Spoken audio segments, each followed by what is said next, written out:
আসসালামু আলাইকুম সবাইকে। আজকের এই ভিডিওতে আমরা আলোচনা করব হচ্ছে তোমাদের যাদের সামনে এইচএসসি পরীক্ষা হাতে আর 1 মাস সময় আছে, ওই 1 মাস সময়ের মধ্যে কিভাবে আমরা আমাদের সিলেবাসটা রিভিশন দিতে পারি। এখন আমাদের সামনে অনেক বড় সিলেবাস থাকে, এখন তো আমাদের 1 বাই 1 ফাইনাল একটা রিভিশন দেওয়া দরকার না। হাতে যেহেতু সময় কম, কিভাবে রিভিশন দিলে আমরা অল্প সময়ের মধ্যে সর্বোৎকৃষ্ট বা সর্বোত্তম প্রিপারেশন নিতে পারবো, এইটা হচ্ছে আজকের এই ভিডিওতে আমরা আলোচনা করব। চলো আমরা শুরু করি। দেখো, শুরুতেই হচ্ছে আমাদের কি করতে হবে, প্রতিদিন কত ঘন্টা পড়বেন তা ঠিক করে নেওয়া। এখন অনেকের কথা থাকে, ভাইয়া আমি কতক্ষণ পড়বো, যে আমার তো অনেক সিলেবাস বাকি, আমার তো সিলেবাস কম বাকি, আমি বেশিক্ষণ পড়তে পারি না। বিভিন্ন ক্রাইটেরিয়ার উপর নির্ভর করে যে তুমি ডেইলি কতক্ষণ পড়বে।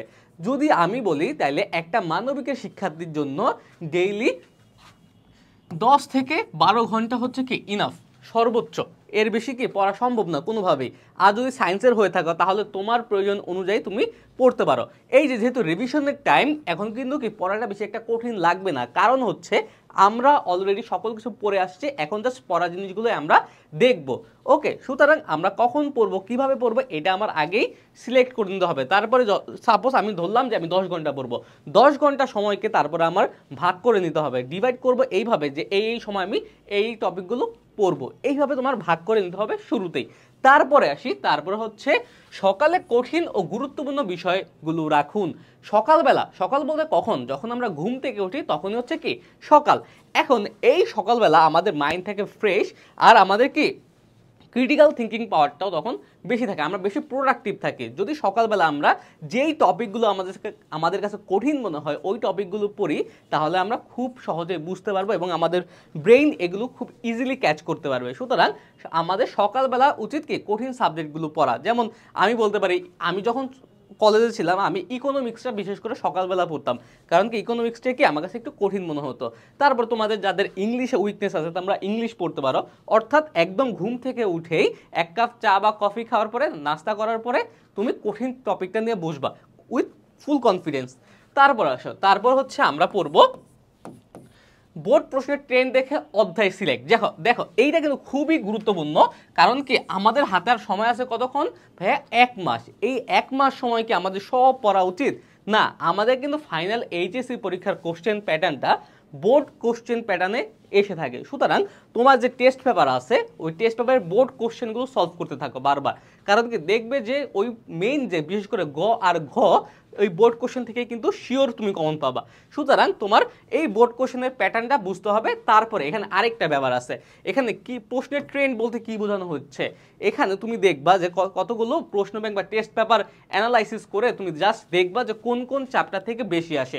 যেই চ্যাপ্টারগুলো বেশি গুরুত্বপূর্ণ তুমি ওই চ্যাপ্টারগুলো ভালোভাবে পড়বা, কারণ কি ওই চ্যাপ্টারগুলো থেকে যেহেতু প্রতি বছর আসে, এইবারও আসার সম্ভাবনা খুবই বেশি। সুতরাং ওইখান থেকে যদি পড়ো তুমি অল্প সময়ে কি একটা ভালো প্রিপারেশন নিতে পারবে। তারপর আসো, এইবার এটাও গুরুত্বপূর্ণ একটা পয়েন্ট, ছোট ছোট নোট ও কুইক রিভিশন ম্যাটেরিয়াল তৈরি করুন। এখন দেখো পরীক্ষার আগের দিন হয়তো আমরা 2-1 দিন গ্যাপ পাবো, ঠিক না? এখন এই 2-1 দিনের মধ্যে কি আমাদের এত টপিক কি কমপ্লিট করা সম্ভব না। এই কারণে আমরা কি করতে পারি, একটা ছোট্ট একটা নোটবুক মেনটেন করতে পারি। বিশেষ করে আমি আমার কথা বলি, আমি নোটবুকে কোনগুলো রাখতাম জানো? সাপোজ এই চ্যাপ্টারে এই টপিকগুলো ইম্পর্টেন্ট, এগুলো আমি তুলে রাখতাম। আবার আরেকটা রেড পেন দিয়ে আমি ইন্ডিকেট করে রাখতাম যে এইগুলো আমি কম পারি, সুতরাং এগুলো আমার একটু ভালোভাবে পড়া দরকার। এইভাবে আমি নোট করে রাখতাম যাতে পরীক্ষার আগে খুব ইজিলি আমি কি করতে পারি, ওগুলো একটু দেখে যেতে পারি। এইটা তুমি যদি এই লাস্ট মান্থ স্ট্র্যাটেজিতে এটা তুমি ফলো করতে পারো, যেহেতু হাতে আর 1 মাস সময় আছে, এখন থেকে তুমি ছোট্ট একটা নোটবুক করতে পারো যে আমি পরীক্ষার আগের দিন এই টপিকগুলো বেশি করে পড়বো।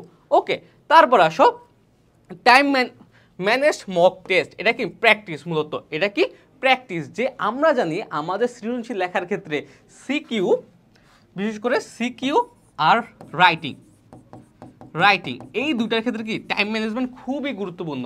আমাদের দেখা যায় যে আমরা 60টা সৃজনশীলের অ্যান্সার করা লাগে, বিশেষ করে যারা মানবিকে আছে তাদের কিন্তু কি এই লেখা লাগে, প্রচুর লেখা লাগে। এখন আমার যদি লেখার প্র্যাকটিসই না থাকে তাহলে কি আমি লিখতে কিন্তু পারবো না। আমাদের জন্য একটা সৃজনশীলের জন্য 20 থেকে 22 মিনিট পর্যন্ত সময় পাওয়া যায়। সুতরাং তোমার এই ক্ষেত্রে প্র্যাকটিস করা লাগবে যাতে কি আমার টাইমটা ঠিক থাকে, কারণ তুমি যদি পুরোপুরি কমপ্লিট করে না আসো পরীক্ষায় তাহলে কিন্তু তুমি একটা ভালো একটা রেজাল্ট এক্সপেক্ট করতে পারো না। তারপর আসি আমরা রাইটিংয়ের ক্ষেত্রে। রাইটিং প্র্যাকটিস করা কিন্তু খুবই জরুরি।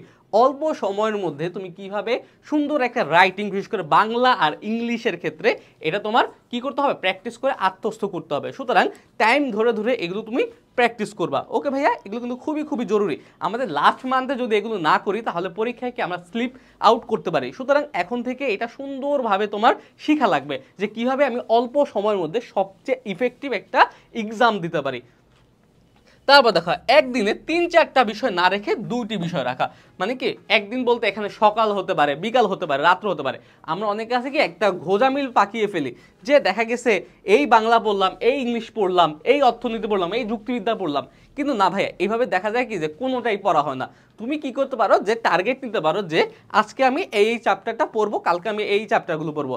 এইখানে চ্যাপ্টার সিলেকশনটা মনে রাখবা, ভালো আর খারাপ মিলিয়ে রাখবা, যে একটা কঠিন চ্যাপ্টারের সাথে একটা সহজ চ্যাপ্টার রাখবা, তাহলে তোমার ক্ষেত্রে বিষয়টা আরেকটু ইজি হবে।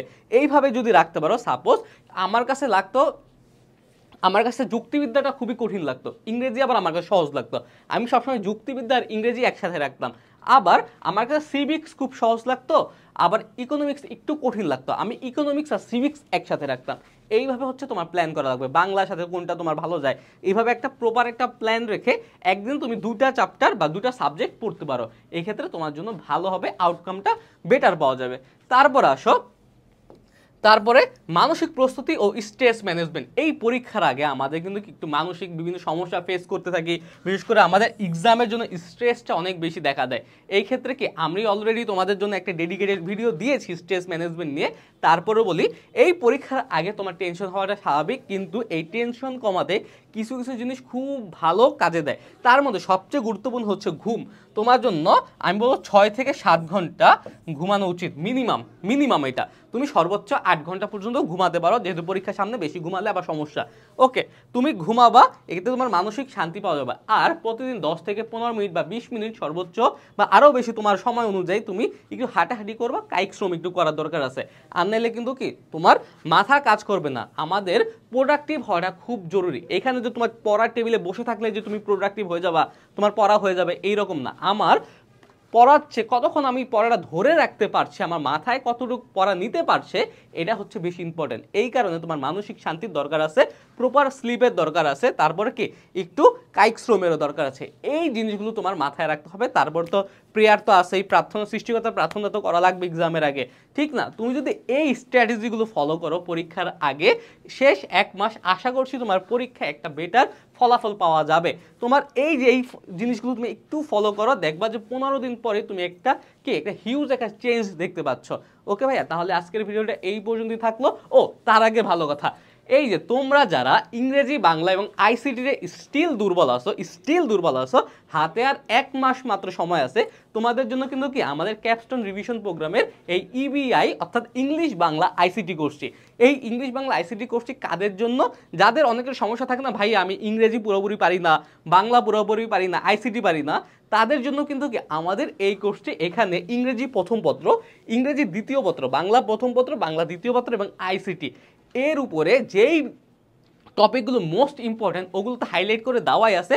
তার উপরে কি রাফলি পুরো সাবজেক্টটা আমরা কভার করেছি। তোমাদের হাতে সময় অল্প, তোমরা আশা করছি যদি এই ইবিআই কোর্সটি করো তাহলে কোনো রকম সমস্যা হবে না। ওকে, একদম ভালোভাবে তুমি ইংলিশ বাংলা আইসিটি শেষ করতে পারবা। তোমার এক্সামে আমি আশা করছি এই একটা কোর্স করলে মিনিমাম 80% অর্থাৎ A+ পাওয়ার মতো মার্কস তুমি তুলতে পারবা। সুতরাং ভাইয়া, তোমরা যারা চাচ্ছ যে তোমরা অল্প সময়ের মধ্যে একটা বেস্ট প্রিপারেশন নিবা, তোমরা এই ইবিআই রিভিশন প্রোগ্রামের কোর্সটি করতে পারো। ওকে ভাইয়া, তার উপরে কি এখন কিন্তু আবার 25% ডিসকাউন্টও চলছে। ওকে, তাহলে আজকের ভিডিওটা এই পর্যন্তই। পরবর্তী ভিডিওতে আবার দেখা হবে, সেই পর্যন্ত সুস্থ থাকো, ভালো থাকো, আসসালামু আলাইকুম।